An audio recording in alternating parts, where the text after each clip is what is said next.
Hey everyone, this is episode 2 of Talking Swords. I'm Matt Kopnak, and this is a rather impromptu session because I really wasn't expecting to do another video until next week. But something happened this morning where I felt compelled to come on here and talk about it, and that is the new love affair that the NHL community has with the Nashville Predators fan base. And I first want to say that I think it's great for the league that there is a quote-unquote southern market that is interested in hockey the way Nashville is. And I think that Nashville is like the perfect city for this to have happen because outside of anything sports-wise that goes down here, now I've never been to the city, so I'm just speaking based on things that people tell me, that the city itself is cool. So you have that going for it right off the bat, and it's a big music place, especially for country music people. It's like somewhere where you would want to go if you like country music. Like people would probably write it on a list of places I want to go before I die. So first and foremost, the city is cool. So you add the fact that they only have one other major sport in NFL football. So there is room in the hearts of Nashville for hockey. And I think hockey is unique in the Big Four sports because it's still a niche sport. And to me, at least, the people who are fans of hockey truly love hockey. And that's why I think it's special. So I really hope that everything that's happening in Nashville continues to happen in Nashville because it's good for the league. And I think it's a perfect city for it. Now, with that said, I don't want to anoint them a great hockey market yet because trying to decide whether this market is great based on a Stanley Cup run would just be ridiculous. We have to find out how the market is going to be once they face some adversity. Now, since the lost season in 2004-2005, we've had 12 NHL seasons, and in that time, Nashville has made the playoffs 9 times. So they have been a competitive team for a while now, and a lot of credit should go to David Poile that he has done this. He has built this franchise from its inception in a way that it's sustainable. And he was doing that by having the long approach and treating the players that he drafted. He has developed them. He has not rushed them. And I don't think that it's a coincidence that the philosophies between the Atlanta Thrashers and the Nashville Predators were so different that they both have such different fates right now. I mean, that's probably why, well, not exactly why, Atlanta isn't a team anymore, but it certainly didn't help the fact that they continued to rush players that they had drafted into their lineup and them just being a bad team. Winning helps. So I wanted to talk about the fact that we'll find out what Nashville is really made out of once they face some adversity.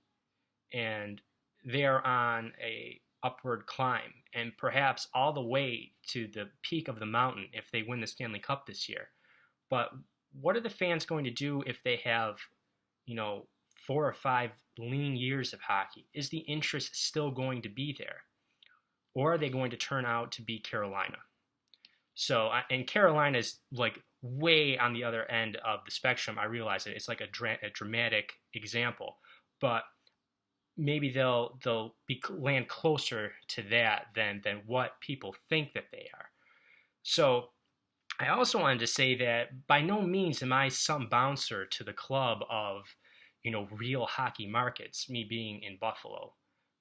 We're far from perfect. We have had our fair share of rocky years, especially in the early 2000s. Now, I was born in 1988, so I can't really talk about anything prior to that. But what I can tell you about hockey here in Buffalo is in the early 2000s to just prior to the lockout in 2004, we had some rough years here. Not all of it our fault. I mean, we were right entrenched in the dead puck era, so the game itself was rather boring. And then our ownership, they were going to prison. So we really didn't know if our team was staying or going. The league owned the team. And then you add the fact that the great inequality between big market teams and small market teams that happened in the NHL at that time. You had teams who had cash flush owners who would be able to outspend a small market team at every corner. And because there was no salary cap, that happened. And small market teams kind of felt like farm teams in a way to the big market teams. So that kind of led to what happened in between that time. And then really the lockout came it was a great situation in a way. It was allowed the city to reset. And in 05-06, we were treated to a season that we didn't expect. Now, going into that season, we were thought that we were going to have one of the worst teams in the league. And our big signing was Teppo Numminen, and some of us were just happy to have hockey back. But the fact that the season turned out to be a magical run to the Eastern Conference Finals, and it was something so pure that it really captured the imagination of the city. And then with the next year, we were not the Cinderella team anymore. We were the juggernaut team. We were the favorites, President Trophy winners. And it really felt in a way that kind of the sports landscape in Buffalo shifted just a tad. Now, for those of you who don't live here, the Buffalo Bills are the kings of this city. Whether any hockey fan would like to admit that, I mean, that's whatever. But they are kings of the city. And even though they haven't made the playoffs in 17 years, I think most Buffalo sports fans prioritize them over the Sabres. But that time in between 05 and 2007, I believe a little bit of the pie that is Buffalo sports kind of shifted a little bit, and it was no longer 70-30. Maybe we're at closer to 50%. I really don't know how it is. I just know how I feel. That run there kind of made me prioritize the Sabres over the Bills.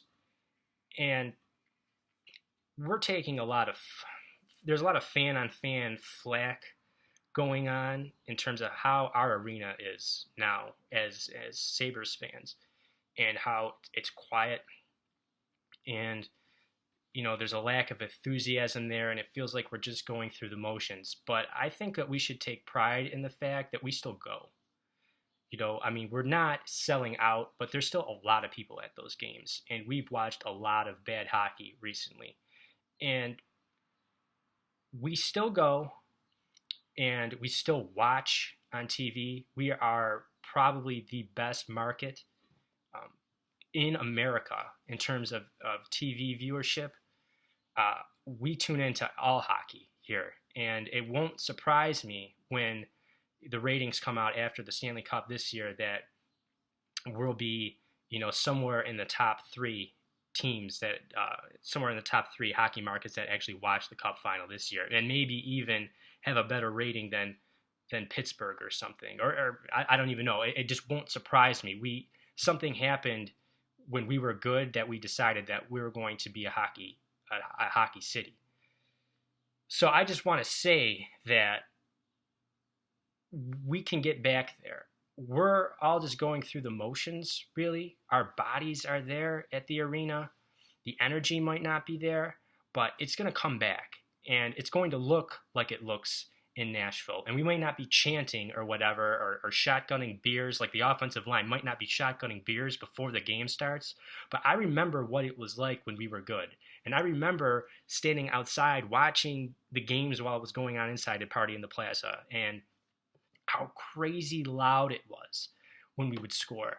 And that is going to come back. And I think that's what all the people who go to the games now are waiting for. So in closing, all I want to say is I'm excited about what's happening in Nashville, but I think we should just temper our excitement and the expectations of that market a little bit until we find out what they're going to look like when the fan base faces adversity, hopefully people who are saying it's great there, hopefully it continues. I'm hoping it does, because I think that having a market in the South like Nashville that really enjoys hockey would be something great for the league. So that's what I have to say in closing. Thank you for listening and watching, and I'm hoping to have another video coming out next week. So thank you very much.